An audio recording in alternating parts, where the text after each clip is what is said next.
10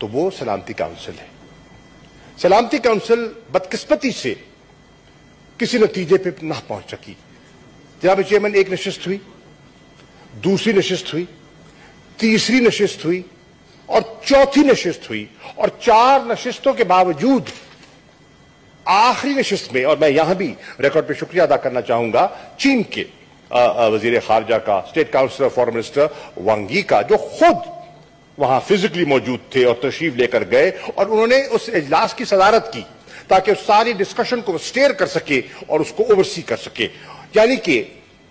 اس مسئلے کو چین نے اتنی اہمیت دی کہ وہ خود انہوں نے اپنے وزیر خارجہ کو وہاں بھیجا اور وہ گئے. اب جناب والا، میری سلامتی کونسل کے صدر سے وہاں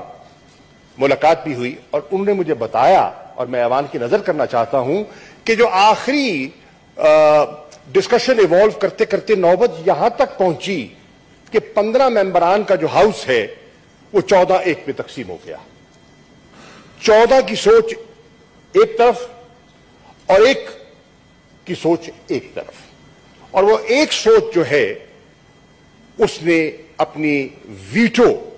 پار کو استعمال کرتے ہوئے انہوں نے اس کنسنسس کو،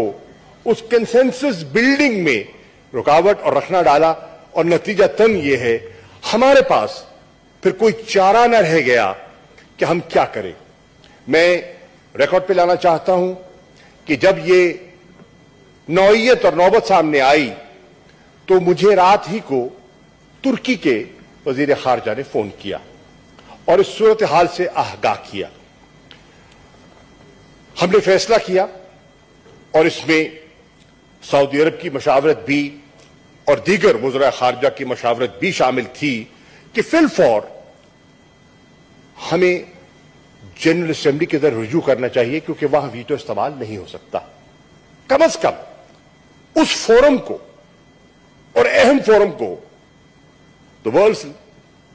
largest parliament، اس کو ہم اس مسئلے کی طرف اس کی توجہ مبذول کرائیں. ہم نے فیصلہ کیا، میں نے وزیر اعظم سے بات کی، انہوں نے مجھے اجازت دی، اور اس اجازت کے بعد ہم نے فیصلہ کیا کہ جتنے ہمارے مندوب ہیں نیو یارک میں انہیں ہم درخواست کریں کہ وہ جائیں اور صدر سے رجوع کریں اور ان رائٹنگ درخواست دیں. چنانچہ وہ گئے، انہوں نے درخواست دی، اور صاحب صدر نے جانتے ہوئے کہ وہاں کووڈ سچویشن ابھی برقرار ہے، گو کافی حد تک بہتری آ چکی ہے، almost 80% of New York is inoculated. Nonetheless ابھی بھی وہ SOPs حاوی تھے، اور ایک وہاں بحث یہ بھی چلی کہ ان حالات میں جبکہ پوری یونائٹڈ نیشن کا باقاعدہ فزیکل اجلاس نہیں ہو سکا تو کیا ہم اس مسئلے کے لیے فزیکل اجلاس کی اجازت دیں یا ورچوئل ہو، یا کیا کیا جائے. بہرحال بحث کے بعد ہم اس نتیجے پہ پہنچے کہ آپ اجازت دیں، اور ہمیں جو وہاں جانا چاہتے ہیں، جو رسک لینا چاہتے ہیں، آپ اجازت دیجئے، جو آئے گا وہ آئے، جو نہیں آنا چاہتا یہ ان کی ثوابدید ہے. چنانچہ صدر والکن بوسکر انہوں نے فیصلہ کیا، اور میں سمجھتا ہوں ایک بہت بڑا فیصلہ کیا، ایک قداور شخصیت نے ایک بہت بڑا فیصلہ کیا، اور انہوں نے اس اجلاس کی، ہنگامی اجلاس کی اجازت دی، اور 20 تاریخ کو اجلاس طے ہو گیا. اس اجلاس میں میں وہاں حاضر ہوا. جناب والا، وہاں جانے سے پہلے یہ امر ضروری تھا کہ پاکستان کی اگر نمائندگی کرنی ہے تو پاکستان کی آراء کیا ہے، اور پاکستان کی آراء کو اگر ہم نے اس کا ہم نے خلاصہ میں نے پیش کرنا ہے تو وہ کیا ہوگا. تو ضرورت اس امر کی تھی کہ پاکستان کا جو ایوان ہے، پاکستان کی جو منتخب نیشنل اسمبلی ہے، جو 22 کروڑ پاکستان کے عوام کی نمائندگی کرتی ہے، جیسے کہ یہ عوام جو ہے وہ فیڈریشن کی نمائندگی کر رہا ہے، وہ پاکستان کے عوام کی نمائندگی کرتی ہے، اس ایوان کو اعتماد میں لیا جائے اور اس کی اجازت سے ہم وہاں جائیں. میں شکر گزار ہوں، اور میں ریکارڈ پہ کہنا چاہتا ہوں as the deputy parliamentary leader of Pakistan Tehreek Insaf کہ تمام سیاسی جماعتوں نے فہم و فراست، فراخ دلی کا ثبوت دیا، اور انہوں نے